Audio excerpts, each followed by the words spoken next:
آپ اگر انگریزی زبان سیکھ رہے ہیں یا اپنی انگریزی کو بہتر بنانا چاہتے ہیں تو اس کے لیے ضروری ہے کہ ایک اچھی ڈکشنری بھی آپ کے پاس ہونی چاہیے. اب ڈکشنری انگریزی سیکھنے میں ہماری کس کام آتی ہے, اور ایک اچھی ڈکشنری سے میرا مطلب کیا ہے, ایک اچھی ڈکشنری میں کیا کیا چیزیں ہونی چاہیے. تو ایسا ہے کہ ہمیں کوئی بھی زبان سیکھنے کے لیے الفاظ جاننا ضروری ہے, اور الفاظ ہمیں ڈکشنری سے مل جاتے ہیں. تو اب سوال یہ ہے کہ ڈکشنریز تو بہت طرح کی مارکیٹ میں دستیاب ہیں. ہمارے پاس کیسی ڈکشنری ہونی چاہیے, خاص کر جو لوگ انگریزی سیکھ رہے ہیں, اپنی انگریزی کو بہتر بنانا چاہتے ہیں. میرے خیال سے ڈکشنری ہمارے پاس ایسی ہونی چاہیے جس میں الفاظ کے ساتھ ساتھ ان کے معنی ہی نہ سمجھائے گئے ہوں, بلکہ ان کا جملوں میں استعمال بھی سمجھایا گیا ہو. اس کا ایک فائدہ یہ بھی ہے کہ اگر ہم نے یہ سمجھ لیا ہے کہ کوئی لفظ کیسے استعمال ہوتا ہے جملوں میں, تو ہمیں گرامر زیادہ رٹنے کی ضرورت نہیں پڑے گی, اور گرامر کا بوجھ ہمارے ذہن سے کم ہو جائے گا. اور اس کے علاوہ جو چیز ضروری ہے کہ ہمیں لفظوں کا صحیح تلفظ پتہ ہونا چاہیے, اور تلفظ کے لیے بھی ہمیں ایسی ڈکشنری چاہیے ہوتی ہے جس میں لفظوں کا صحیح تلفظ بھی دیا ہو. تو اس طرح کی کچھ ڈکشنریز کے بارے میں آپ کو بتاتا ہوں, اور اس کے بعد جب آپ بازار میں جائیں گے تو خود بھی اس طرح کی ڈکشنریز تلاش کیجیے. دیکھیے کچھ ڈکشنریز ہیں, دیکھیے میں آپ کو دکھاتا ہوں.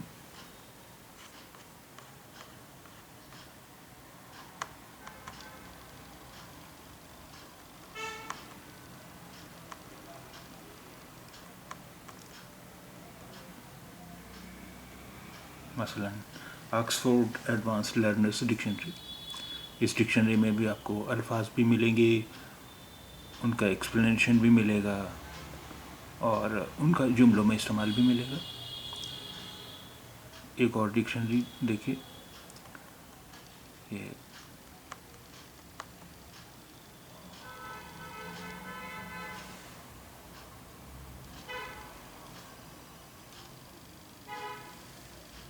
Cambridge learners dictionary. اس میں بھی آپ کو الفاظ بھی ملیں گے, ان کا جملوں میں استعمال بھی ملے گا, ان کا تلفظ بھی ملے گا. اور دیکھیے ڈکشنری ہے کہ یہ بھی ایک اچھی ڈکشنری ہے.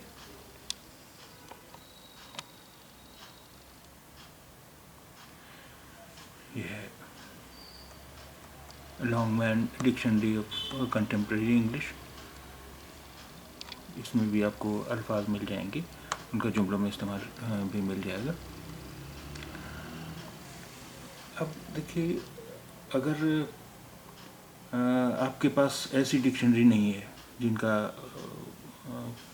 جس میں جملوں میں استعمال بھی ہے الفاظ کا, تو اسے ایک چیز تو یہ ہوگی کہ آپ کی انگریزی معیاری انگریزی نہیں ہوگی. مثلا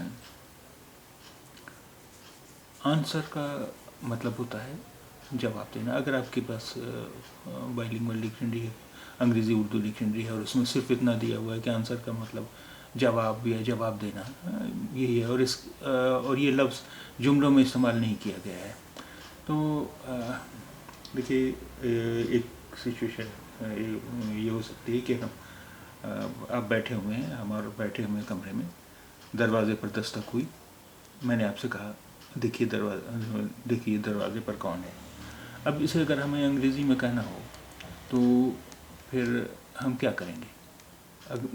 پہلے ہمارے ذہن میں اردو کا جملہ آئے گا, دیکھیے دروازے پر کون ہے, پھر ہم اس کا ترجمہ کریں گے انگریزی میں, مثلا لک ہو از ایٹ دا ڈور. لیکن اہل زبان جب یہ جملہ یہ بات کہیں گے، یہ بات کہنا چاہیں گے، تو وہ صرف اتنا کہیں گے answer the door, please answer the door. اب ہمیں چونکہ نہیں پتہ ہے کہ آنسر کن کن معنوں میں کس طرح استعمال ہوتا ہے، تو ہم یہ جملہ کبھی بھی بنا نہیں سکیں گے. ہم صرف اس کے ترجمے سے ہی کام چلائیں گے. اب آپ سوال کر سکتے ہیں کہ آخر اس میں حرج کیا ہے، اس میں غلطی کیا ہے. بات تو سمجھ میں آ جائے گی. ٹھیک ہے، آپ جو کہنا چاہ رہے ہیں وہ بات جس سے آپ کہہ رہے ہیں اس کی سمجھ میں آ گئی. لیکن ایک منٹ کو یہ سوچیے آپ کہ کوئی انگریز اگر اردو سیکھ رہا ہے اور اس کے سامنے یہی صورتحال آئی، تو اس کے لیے تو جملہ ہے آنسر دا ڈور. اب اس کا اگر وہ ترجمہ کر کے بولے گا تو وہ کتنا مذاق خیز ہوگا. آنسر دا ڈور یعنی دروازے کا جواب دو، یہ کتنا مذاق خیز ہے. حالانکہ سمجھ آپ بھی جائیں گے کہ وہ کیا کہنا چاہ رہا ہے، لیکن یہ ہوا تو بڑا مذاق خیز. اسی طرح بہت سی سچویشنز میں کئی بار ایسی صورتحال ہوگی کہ آپ اگر اس کا ترجمہ کر دیں گے تو وہ بڑا مذاق خیز ہوگا. دوسری چیز یہ ہے کہ آپ کو اگر جملوں میں استعمال پتہ ہے تو آپ کو گرامر کی بہت زیادہ فکر کرنے کی، گرامر بہت زیادہ سیکھنے کی، رٹنے کی ضرورت نہیں پڑے گی، کیونکہ آپ خود بخود جملے اس طرح کے بناتے رہیں گے. اچھا، پھر اس کے علاوہ تلفظ اگر اس لغت میں، اس ڈکشنری میں نہیں دیا ہوا ہے تو کیا سچویشن ہو سکتی ہے. مثلا دو لفظ ہیں، ایک کی اسپیلنگ ہے CORPS اور دوسری کی اسپیلنگ ہے CORPSE، یعنی اس میں ای کا اضافہ ہے. اب اگر تلفظ نہیں دیا ہوا ہے تو آپ انہیں کیا پڑھیں گے؟ CORPS اور CORPSE دونوں کو آپ کورپس پڑھیں گے، کورپس. جبکہ تلفظ CORPSE کا تو تلفظ کورپس ہے، ٹھیک ہے، لیکن CORPS اس کا تلفظ کورپس نہیں ہے، اس کا تلفظ ہے کور، یعنی آرمی کا، یعنی فوج کی ایک ٹکڑی. اور CORPSE جس کا تلفظ کورپس ہے، اس کا مطلب ہوا ہے لاش، مردہ لاش. تو اب آپ نے دیکھا کہ تلفظ کی وجہ سے ہی کتنا فرق پڑ گیا، معنی میں بھی فرق پڑ گیا. تو اس کے لیے یہ کہ آپ کے پاس ایک ڈکشنری ہونا ہی نہیں چاہیے، بلکہ آپ کو ڈکشنری دیکھنے کی عادت ہونی چاہیے.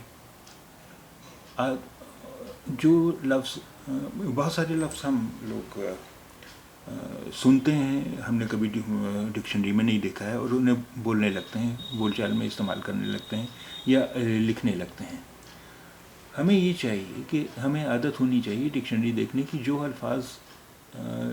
جن الفاظ کو ہم نے سن کے سمجھا ہے، یعنی سن کے ان کے معنی سمجھ لیے ہیں، ہمیں چاہیے کہ ان الفاظ کے معنی بھی ہم ڈکشنری میں دیکھیں اور ان الفاظ کا تلفظ بھی ہم دیکھیں، کیونکہ ہم اپنے حساب سے کچھ تلفظ کر رہے ہوتے ہیں اور اس کا تلفظ کچھ اور ہوتا ہے. مثلا ایک عام طور پر EAR اور YEAR دونوں کا تلفظ زیادہ تر لوگ ایک ہی طرح سے کرتے ہیں، EAR کا تلفظ تو ایئر ہے، لیکن YEAR کا تلفظ ایئر نہیں ہے، وہ ہے year، اس میں یا بھی ہے، year. اگر ہم نے تلفظ ڈکشنری میں نہیں دیکھا ہے تو ہم پھر اسے ایئر ہی بولتے رہیں گے، یعنی سال کو بھی ایئر کہیں گے اور کان کو بھی ایئر کہیں گے. ایک چیز. دوسری چیز یہ ہے کہ اگر ہم صرف جو لفظ ہم نے سن رکھے ہیں، جن کے معنی ہم نے سن رکھے ہیں اور انہیں استعمال کرتے ہیں، تو اس میں بھی کئی بار بڑی غلطیاں ہوتی ہیں. مثلاً آپ کو میں ایک سچا واقعہ بتاؤں کہ میں ایک برٹشر کو ہندی پڑھایا کرتا تھا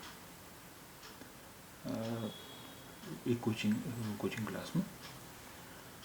ایک دن میں ہندی پڑھا رہا تھا تو میں بات چیت کرنے کے لیے کوئی نہ کوئی ٹاپک لے لیتا تھا، اس پہ سوال جواب کرتا رہتا تھا.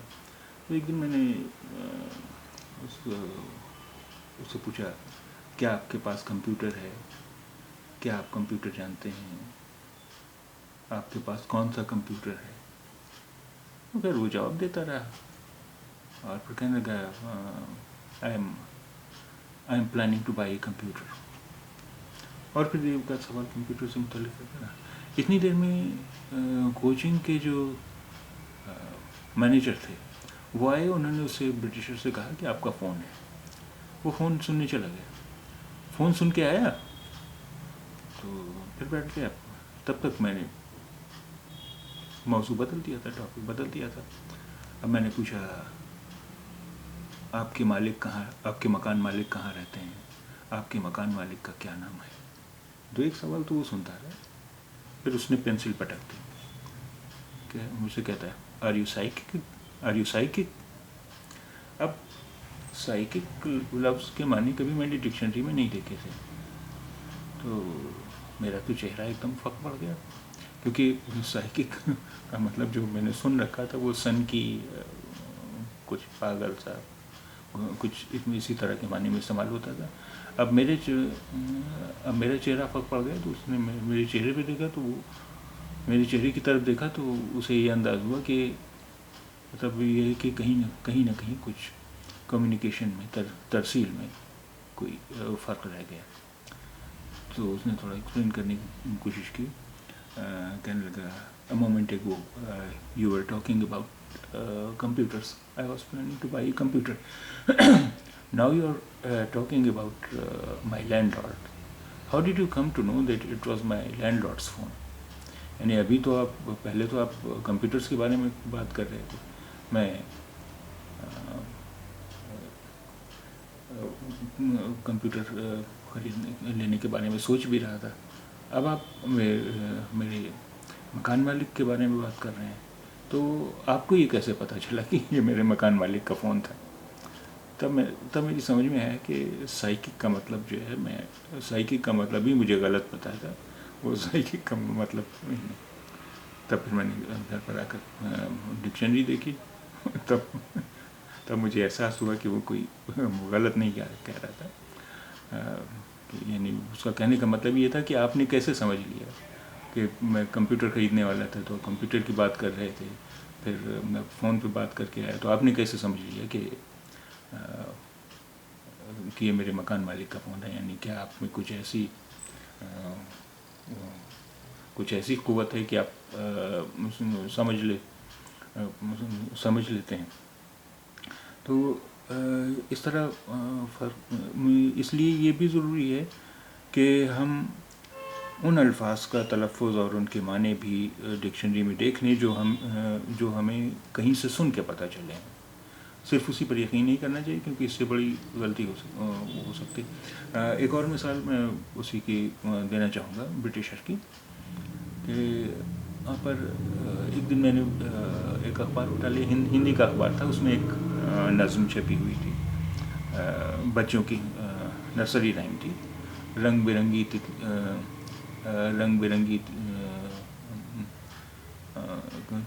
کیسی تتلی ہوں میں، رنگ برنگی فراک پہن کر. میں نے اس کا اسے وہ پڑھنے لگا. جب آیا کہ رنگ برنگی فراک پہن کر، تو کہنے لگا آئی لائک دس ورڈ. میں نے کہا آئی لائک دس ورڈ، اس کا کیا مطلب ہو؟ تو کہنے لگا کہ I like this word but now it is obsolete. یعنی اب یہ ایک اچھا لفظ ہے لیکن اب یہ استعمال نہیں ہوتا ہے.